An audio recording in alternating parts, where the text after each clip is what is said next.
이 본문의 말씀 앞절이 예수님이 기도하시던 내용입니다. 한 곳에서 기도하시고 마치심에 제자 중 하나가 여짜오되 요한이 자기 제자들에게 기도를 가르친 것과 같이 우리에게도 가르쳐 주옵소서라는 이 요청에 대해서 이렇게 기도하라고 예수님께서 기도를 가르치시는데, 그 기도가 무슨 기도였는지는 우리가 다 알고 있죠. 주기도문, 주님이 가르쳐 주신 기도, 기도의 표준이라고 할 수 있습니다. 너희는 이렇게 기도하라. 주기도문이 하나님께서 우리에게 주신 얼마나 큰 복인지 모릅니다. 처음 교회를 나오면서 신앙생활을 하면 이제 목사님이 설교하실 때마다 기도해야 된다고, 열심히 기도해야 된다고 그렇게 이야기하는데, 도대체 뭘 기도해야 될지, 어떻게 기도해야 될지 모르겠는데, 기도하라고 그러니까 마음에 부담만 되고 기도하려고 앉으면 기도는 되지도 않고, 그러는 경험을 처음에는 경험하게 되지 않습니까? 예, 끄떡끄떡 하시는 분들은 저와 같은 경험을 하신 것 같아요. 그런데 주님이 우리에게 가르쳐 주신 이 기도 표준이 있습니다. 그래서 이 주기도문만 깊이 묵상하면서 기도를 반복적으로 해도 우리는 완전한 기도를 하고 있는 거예요. 주기도문만 깊이 묵상하면서 이것만 반복해도 하나님께서는 우리의 심령을 통촉하시고 우리를 다 감찰하시고 우리의 기도에 응답하시고 우리의 필요를 채우시고 인도하시는 모든 좋은 것들을 주기도문을 통해서 다 이루실 수가 있습니다. 주기도문 안에는 모든 것이, 우리 기도의 모든 것이 들어가 있기 때문입니다. 그래서 11장 1절 말씀을 이렇게 우리가 읽지는 않았지만 보면 기도는 배우는 것이라는 걸 우리가 알 수 있어요. 요한이 자기 제자들에게 기도를 가르쳤던 것과 같이 예수님께서도 요한이 자기의 제자들에게 기도를 가르친 것 같이 주님 우리에게도 기도를 가르쳐 주시옵소서라고 요청하는 제자들에게 대해서 기도는 그냥 대화하듯이 하는 거야, 숨 쉬듯이 하는 거야, 이런 식으로 모호하게 주님이 가르치지 않으시고, 물론 그것도 기도의 방편이기는 하지만 주님께서는 주기도문이라는 아주 구체적인 기도 내용들을 주셔서 어떻게 기도해야 될지에 대한 가르침을 주셨던 것이고, 우리의 기도는 이 주기도문을 표준으로 해서 이런 방식으로 기도하는 것으로 성숙되어져 가야 할 것입니다. 우리가 주기도문을 예배 때마다 이렇게 암송하지만 우리의 기도를 뜯어보면 주기도문과 상관없는, 그야말로 어떤 분들을 보면 우리의 기도 가운데서도 때로는 성황당 앞에 정환수 떠다 놓고 비는 거나 하나님이라는 이름만 넣고 우리가 기도하는 거나 다를 바가 없을 때가 참 많이 있습니다. 하나님께서는 우리에게 이렇게 기도하라고 말씀하셨습니다. 이렇게 기도하라. 샘플을 표준을 가르쳐 주셨고, 이렇게 기도할 때 하나님께서는 영광 받으시고 우리의 기도를 이루어 주겠다고 말씀하셨습니다. 그래서 우리는 기도를, 이 주기도문을 통해서 기도를 배우게 되시기를 주님의 이름으로 축복합니다. 하나님께서는 우리에게 기도할 때에 하늘에 계신 우리 아버지여 라고 이렇게 부르면서 기도를 시작하게 하셨어요. 이게 무슨 의미가 있느냐 하면, 우리가 어제도 이렇게 돌잔치를 다녀왔지만 아기를 처음 낳았을 때 아이 아빠와 엄마가 그야말로 기적을 보는 것과 같이 기쁠 때가 언제입니까? 아빠, 아기가 말도 못하던 아기가 엄마 할 때의 그 기쁨, 그 감격, 그 놀라움, 기적이지 않습니까? 그건 아기를 통해서 경험하는 기적이요 부름씨, 기적이죠. 얼마나 좋았어요. 말도 못하게 좋았죠. 아빠 해줄 때, 엄마 해줄 때. 왜 그래요? 사랑하기 때문에 그렇죠. 내가 낳아놓은 이 아기가 너무 예쁘고 사랑스러운데 이 아기가 나를 아빠라고 불러주는 게 너무 기쁘고 너무 감격적이고 신기하고 그렇죠. 우리가 구원받고 나서 하나님께서 우리를 인도하시고 우리를 구원하시기 위해서 예수 그리스도를 십자가에 못 박아 죽이시면서까지 그렇게 많은 비용을 지불하신 하나님의 선하신 목적이 뭐냐 하면, 우리는 우리의 구원을 위해서라고 생각하지만 하나님께서는 우리를 하나님의 자녀로 삼으시고 우리가 하나님을 아버지라고 부르게 하시기 위한 것이었습니다. 하나님은 전능하신 하나님이시기 때문에 우리가 하나님을 아버지라고 안 부른다고 해서 하나님의 영광이나 하나님의 권세나 하나님의 어떤 것도 손상이 가지 않습니다. 하나님은 전지전능하시고 완전하시고 부족한 것이 없으신 분이신데 다만 우리를 향하신 그 사랑 때문에 우리가 아버지라고 부르는 그것을 기뻐 받으시는 하나님이시라는 거죠. 그래서 어떤 사람들은 기도할 때 보면 아버지라는 말이 그냥 습관처럼 붙는데 그것도 나쁘지 않은 것 같아요. 기도하는데 도대체 문장을 보면 아버지가 너무 많이 들어가서 그 기도의 내용이 뭔지 이해하기 어려울 만큼 아버지가 많이 들어가는데 그래도 하나님께서는 그런 기도 기쁘게 받으시는 이유가 뭐냐 하면 우리가 하나님을 아버지라고 부르는 것을 하나님께서는 기뻐하시기 때문에 이 예수님께서 가르쳐 주신 주기도문의 첫 번째 문장이 하늘에 계신 우리 아버지요, 아버지라고 부르게 하신 것입니다. 얼마나 감사한 일입니까? 우리가 감히 쳐다볼 수도 없고 생각할 수도 없는 하나님을 아버지라고 부를 수 있게 되었다니까요. 아버지라고 부를 수 있는 자격을 얻었을 뿐만 아니라 하나님께서 우리가 하나님을 아버지라고 부르는 것을 기뻐하신다는 것이 얼마나 큰 감격인지 모릅니다. 그렇게 하나님께서는 하늘에 계신 우리 아버지여라고 하면서 하나님 앞에 기도하는 것을 가르치셨습니다. 하나님 앞에 기도하기 위해서 먼저 하나님의 이름을 부르는 영광이 우리에게 주어졌습니다. 그리고 우리는 하나님 아버지여라고 이렇게 기도를 시작하시기 바랍니다. 하나님 우리 아버지여.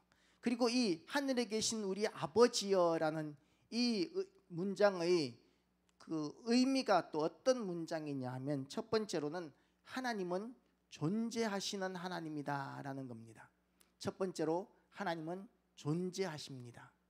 이 세상은 무신론의 시대입니다. 신이 없다고 믿는 시대입니다. 언젠가 창조과학회였던 교수님 한 분이 문화과학부 장관으로 이렇게 추대를 받았는데 여나 야나 이렇게 다들 놀리더라고요. 다들 정말 하나님이 천지를 창조하셨다고 믿느냐고. 아니 그 인사청문회 하는데 정치인들이 그걸 왜 물어요? 그 중에는 예수 믿는 사람들도 분명히 있을 텐데 뭐냐 하면 무신론이 상식이라는 거죠. 정치인들 입장에서는 하나님이 천지를 창조하셨다는 그걸 믿는다는 것 때문에 그분은 장관에서 떨어졌습니다. 제대로 대답도 나는 정말 그렇게 믿는다고 대답도 제대로 못하던데 그럼에도 불구하고 창조과학회 회원으로서 창조과학을 가르친다는 하나님께서 천지를 창조하셨다는 그거 가르친다는 것 때문에 떨어졌는데 뭐 그게 왜 그러냐 하면 이 세상의 모든 사람의 상식에는 하나님이 없다고 믿고 있기 때문에 그런 것이죠. 신이 없다고 믿는 시대에 하나님께서는 그럼에도 불구하고 하나님은 존재하신다고 선포합니다. 하늘에 계신 우리 아버지요. 이렇게 기도하라고 가르치시면서 우리가 어떻게 믿든지와 상관없이 하나님은 살아계신 하나님, 존재하시는 하나님이십니다. 창세기 1장 1절을 보면은 태초에 하나님이 천지를 창조하시니라고 이렇게 시작합니다. 하나님의 존재에 대해서 설명하는데 하나님께서는 하나님이 존재하는 근거는 이거야 라고 이렇게 구차하게 논리적으로 합리적으로 과학적으로 설명하는 것이 아니라 하나님이 살아계신 것을 전제로 태초에 하나님이 천지를 창조하시니라고 선포하십니다. 그리고 우리가 받아들여야 할 자세는 뭐냐면 그걸 믿는 거예요. 그걸 믿는 거예요. 그걸 믿고 나면 하나님이 존재하시는 증거가 이 세상에 얼마나 많은지 모릅니다. 이 세상에 어떤 것들도 보면 하나님께서 창조해 놓으신 이 모든 것들이 얼마나 아름답고 정교한지 저절로 되었다고는 절대로 생각할 수 없는 이런 오묘한 것들이 이렇게 다 하나님의 살아계심을 증거하고 있는데도 불구하고 이 세상은 하나님은 없다라는 것을 상식으로 주장하고 있는 것이죠. 이건 뭐냐면 불신앙이라고 이렇게 이야기합니다. 불신앙과 회의가 달라요. 회의는 뭐냐 하면 이 믿고 싶은 증거가 부족할 때 회의를 하게 되죠. 우리가 신앙생활을 오래 하면서 기도를 하나님 앞에 열심히 하고 헌신도 열심히 했는데 그럴 때 우리의 일이 잘 안 풀리게 되면 정말 하나님이 살아계시는가, 정말 나를 사랑하시는가 회의하게 되는 경우들도 있습니다. 우리는 그걸 시험에 빠졌다고 이야기하는데요, 믿고 싶은데 현실이 너무 안 받쳐주니까 우리가 회의하기도 하는데, 물론 더 큰 거시적인 안목으로 보면 하나님의 살아계심을 우리가 부인할 수 없지만, 짧은 그런 단편적인 상황들을 맞이하게 됐을 때 우리가 그런 회의는 할 수 있습니다. 그런데 불신앙은 뭐냐면 너무나 많은 증거들이 있는데도 불구하고 믿지 않는 것을 불신앙이라고 이렇게 이야기합니다. 불신앙은 하나님께서 가장 큰 죄라고 인정하신 거예요. 세상에서 어떤 죄를 지어도 구원을 다 받을 수 있습니다. 예수 그리스도를 믿기만 하면. 어떤 죄를 지은 사람이라 할지라도, 심지어는 수많은 사람들을 죽인 연쇄 살인범이라 할지라도 감옥에서 회개하면 구원받게 됩니다. 그게 하나님께서 정하신 원칙이에요. 원리예요. 그런데 아무리 세상에서 선한 일을 많이 했다 할지라도 하나님의 살아계심을 부인하면 하나님께서는 그 사람을 구원하지 않으십니다. 왜냐하면 그게 가장 큰 죄이기 때문에 그렇습니다. 전능하신 하나님께서 죽은 사람을 얼마든지 살릴 수 있고, 그렇기 때문에 사람 많이 죽인 것 얼마든지 하나님께서 용서하실 수 있고 회복시키실 수 있어요. 그렇지만 불신앙만큼은 하나님 앞에 용서받지 못하는 죄이기 때문에 그 사람은 구원받지 못합니다. 그래서 불신앙, 무신론이 가장 큰 죄라고 이렇게 이야기할 수 있습니다. 그래서 세상 사람들에게 우리가 복음을 전하는 거예요. 가장 큰 죄를 짓는 사람들, 하나님을 인정하지 않고 알지도 못하는 사람들에게 복음을 전해서 그들이 그 죄에서 빠져나오고 구원받고 영생을 얻고 하나님의 자녀가 되는, 감히 하나님의 자녀가 되는 특권을 주시겠다고 하시는데, 그 자녀가 되는, 하나님을 아버지라고 부를 수 있는 그 자리까지 인도하게 하시기 위해서 우리를 아직까지 이 땅에 남겨놓으셨고, 우리의 사명이 그것이기 때문에 그렇습니다. 그렇지만 이 무신론이 세상적인 무신론이 있는 것이 아니라, 세상적인 무신론뿐만 아니라 교회 안에도 무신론이 있는데요, 교회 안에는 어떤 무신론이 있느냐 하면 실천적인 무신론이 있습니다. 실천적인 무신론. 와서 예배는 드리고 기도는 하는데, 그리고 열심히 봉사는 하는데, 그 교회를 딱 떠나는 순간 하나님이 없는 삶을 사는 거예요. 교회를 딱 떠나는 순간, 그리고 교회에서 무슨 일을 결정하는 데 있어서도 하나님을 염두에 두는 것이 아니라 논리적이고 합리적인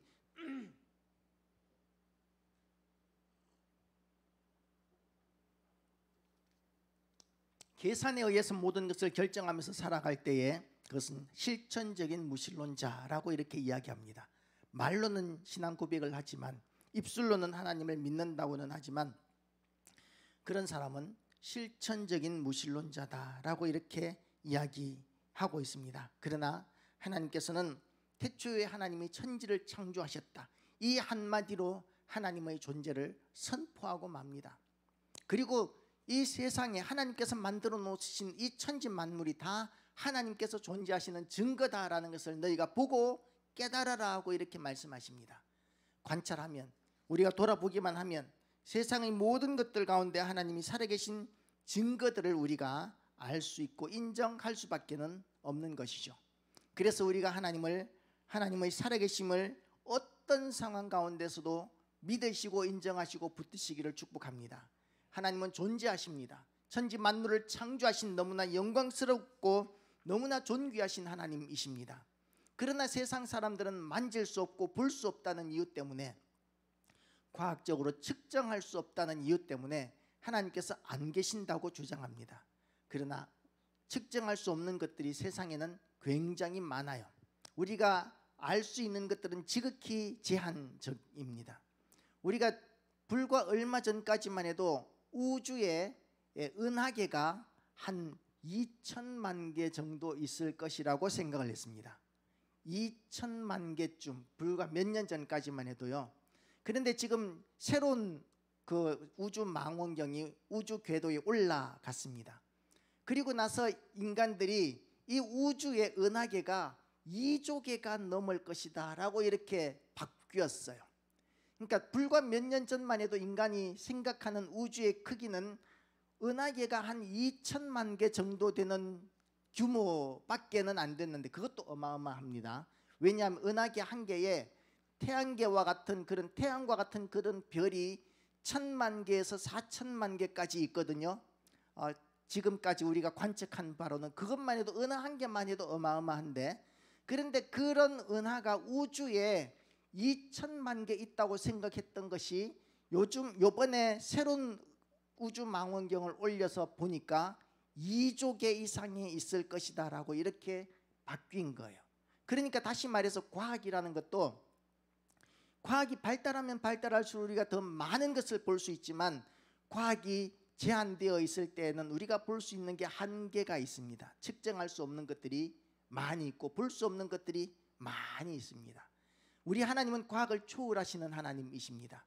우리가 볼 수 없을지라도, 만질 수 없을지라도, 우리가 느낄 수 없을지라도 우리 하나님은 천지 만물을 창조하셨고, 그리고 우리의 아버지가 되시고 우리의 주인이 되시고 우리를 인도하시는 하나님, 그리고 그 하나님께서는 이 모든 우주 2조 개가 넘는, 지금 관측된, 우리가 관측할 수 있는, 우리가 상상할 수 있는 우주의 한계가 2조 개, 은하계 2조 개라고 그러는데, 물론 그보다 훨씬 크겠지만 그 모든 것들을 창조하신 분이 우리 하나님 아버지시고, 그리고 그 하나님 아버지께서 지구에만 계신 것이 아니라 2조 개가 넘는 그 어마어마하고 광대한 우주에 충만하신 하나님이심을 믿으시기 바랍니다. 그 어마어마한 우주에 충만하신 하나님, 어디를 가나 계시는 하나님, 이 하나님께서는 이 우주를 다 창조하신 하나님이시기 때문에 우주 어디에 가서든지 우리는 하나님 앞에 기도할 수 있고, 우주 어디에서 기도하든 하나님께서는 들으시는 하나님, 살아계신 하나님, 그리고 우리를 인도하시는 하나님, 우리를 사랑하시는 하나님이심을 믿으시고, 그 하나님 앞에 우리의 기도를 하나님 우리 아버지여 라고 이렇게 하면서 기도를 시작하시기 바랍니다. 아버지여, 이름이 거룩히 여김을 받으시오며, 아버지여, 나의 기도를 들으시옵소서. 아버지 앞에 내가 나아갑니다. 이렇게 하나님 앞에 기도할 수 있는 특권, 그 영광스러운 특권, 우리를 자녀로 삼아주시는 그 은혜를 통해서 기도하게 하셨는데, 우리가 기도하면 하나님께서 또 들어주겠다고까지 하시는데 우리가 왜 기도하지 않겠습니까? 호흡하듯이 기도하기가 되는 것입니다. 어디에나 계신 하나님이시기 때문에 간절한 기도 제목이 있을 때는 무릎 꿇고 기도할 수 있습니다. 부르짖으면서 기도할 수 있습니다. 기도할 수 없을 만큼 우리가 낭망에 있어서 한숨 쉴 때에도 시편 기자에 의하면 그런 가운데서도 우리의 기도를, 우리의 심령을 통촉하시는 하나님이시라고 그렇게 우리에게 선포하고 있습니다. 그렇게 좋으신 하나님께서 우리의 기도, 우리가 믿음으로 기도하면 응답해 주시겠다고 약속하신 그 하나님의 놀라운 그 특권, 우리에게 주신 그 놀라운 특권, 그 특권을 사용하여서 오늘도 기도의 자리로 나아가기로 결단하시기를 바랍니다. 새벽마다 기도하리라, 내가 기도하면 하나님께서 응답하신다고 하셨는데, 전능하신 하나님, 만왕의 왕이시고 우주의 창조주이신 그분이 나의 아버지가 되어주겠다고 하시는데, 내가 아버지라고 부르기만 하면 기뻐하시고 감격하시는데 내가 왜 아버지라고 부르지 않고 기도하지 않겠습니까? 우리가 기도하기를 새롭게 결심하시고, 그리고 하나님과 더 가까워지는 기도의 주인이 되시기를 주님의 이름으로 축복합니다. 우리 기도할 때 하나님, 우리가 참으로 하나님 앞에 기도하기를 원합니다. 마음을 다해서 기도하고 우리의 삶이 기도한 대로 살게 하여 주시옵소서. 믿는 대로 살게 하여 주시옵소서. 찬양 반주 틀어주세요. 반주 치는 게 빠를까요? 우리 기도 찬양 한번 하면서 우리 통성기도 한번 하겠습니다. 반주만 쳐주세요. 우리 찬양은 시간이 없으니까요. 오늘 오후에 여러 가지 순서가 있습니다. 우리 기도할 때 하나님, 우리의 기도의 문이 열려서 하나님 앞에 기도하는 감격이 우리의 것이 되게 하시고, 그 영광스러운 기도 자리에 주인공이 되게 하여 주시옵소서. 우리가 기도한 대로 살게 하여 주시고, 우리가 기도할 때에 하나님께서 만져주시는 것을 느끼게 하여 주시옵소서. 주여 한번 외치고 기도하시겠습니다. 주여 하나님 아버지, 우리는 보잘것없는데, 우리는 지극히 하나님 앞에 부족한 것밖에 없고, 우리는 죄인인데도 불구하고 우리의 아버지가 되어주셔서 우리가 아버지라고 부를 때 기뻐하시는 하나님, 우리가 하나님 앞에 이제 기도하며 나아가기를 원합니다. 우리의 기도가 영광스러운 기도의 자리가 되게 하여 주시옵시고, 하나님을 깊이 만나는 기도의 자리가 되게 하여 주시고, 지금까지 기도가 뚫리지 않아서 우리가 마음이 심령이 답답하고 아픈 가운데 있었을지라도 살아계신 하나님 앞에 기도할 때에 하나님께서 위로해 주시고 치료해 주시고 해결해 주시고 만져주시는 놀라운 경험들이 우리의 경험이 되게 하여 주시옵소서. 우리의 기도가 살아나게 하여 주시기를 원합니다. 우리의 기도를 통해서 역사하시는 하나님을 우리가 만나게 하여 주시옵소서. 좋으신 하나님 아버지, 감사합니다. 사랑이 많으신 하나님 아버지, 우리의 기도가 너무나 연약했었습니다. 우리가 하나님 아버지라고 부르는 것만 해도 기뻐 받으시는 하나님 아버지, 그런 우리를 기다리시는 하나님을 우리가 너무 많이 기다리게 해드렸습니다. 전능하신 하나님, 우리가 하나님 앞에 더 가까이 나가게 하시고, 기도를 통해서 하나님을 더 많이 사랑하게 하여 주시고, 기도한 대로 살게 하시고, 말씀대로 또한 살 수 있는 능력을 우리에게 부어 주시옵시고, 우리의 삶 가운데 낭망하고 어렵고 힘든 일이 많아서 낙심할 때 하나님 그 모든 고난들을 극복할 수 있는 새 힘을 우리에게 허락하여 주시옵소서.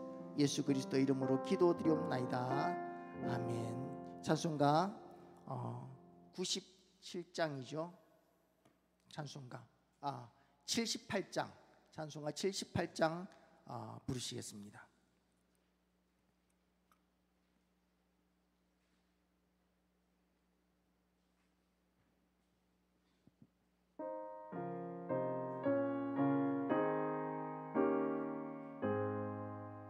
저 높고 푸른 하늘과 수 없는 빛난 별들을 지으신 이는 창조주, 그 솜씨 크셔라. 날마다 뜨는 저 태양, 하나님 크신 권능을 만 백성 모두 보라고, 만방에 두루 비치네. 해지고 황혼 깃들 때 동편에 달이 떠올라. 밤마다 귀한 소식을 이 땅에 두루 전하네.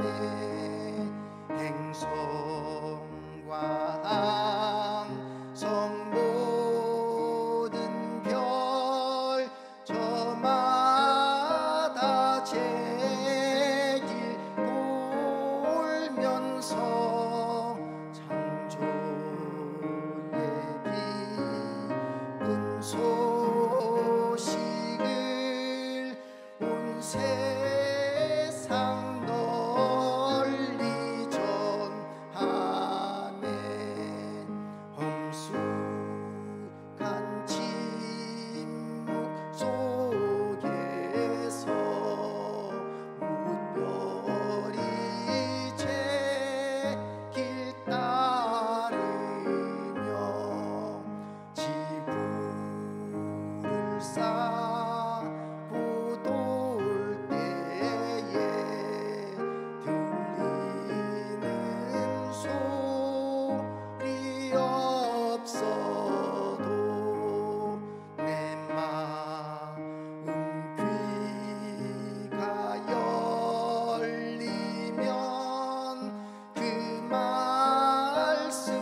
20분에 입관식을 위해서 교회에서 출발합니다. 김혜란 권찰님 입관식 마지막 이제 하고 내일은 발인 예배 드리고 그리고 이제 장례가 마무리되는데요. 바쁘시더라도 가실 수 있는 분들은 많이들 가셔서 아직까지 믿음이 연약한 조정환 성도님께 힘이 되어 드리고 위로가 되어 주셨으면 좋겠습니다. 담임 목사님 내일부터 휴가 가시는데 많이들 기도해 주시고 좋은 시간 회복의 시간이 되셔서 돌아오시길 위해서 기도하시면 좋겠습니다. 다 같이 주기도문 하심으로 예배를 마치겠습니다. 하늘에 계신 우리 아버지여, 이름이 거룩히 여김을 받으시오며 나라의 임하옵시며 뜻이 하늘에서 이룬 것 같이 땅에서도 이루어지이다. 오늘날 우리에게 일용할 양식을 주옵시고 우리가 우리에게 죄 지은 자를 사하여 준 것 같이 우리 죄를 사하여 주옵시고 우리를 시험에 들게 하지 마옵시고 다만 악에서 구하옵소서. 대개 나라와 권세와 영광이 아버지께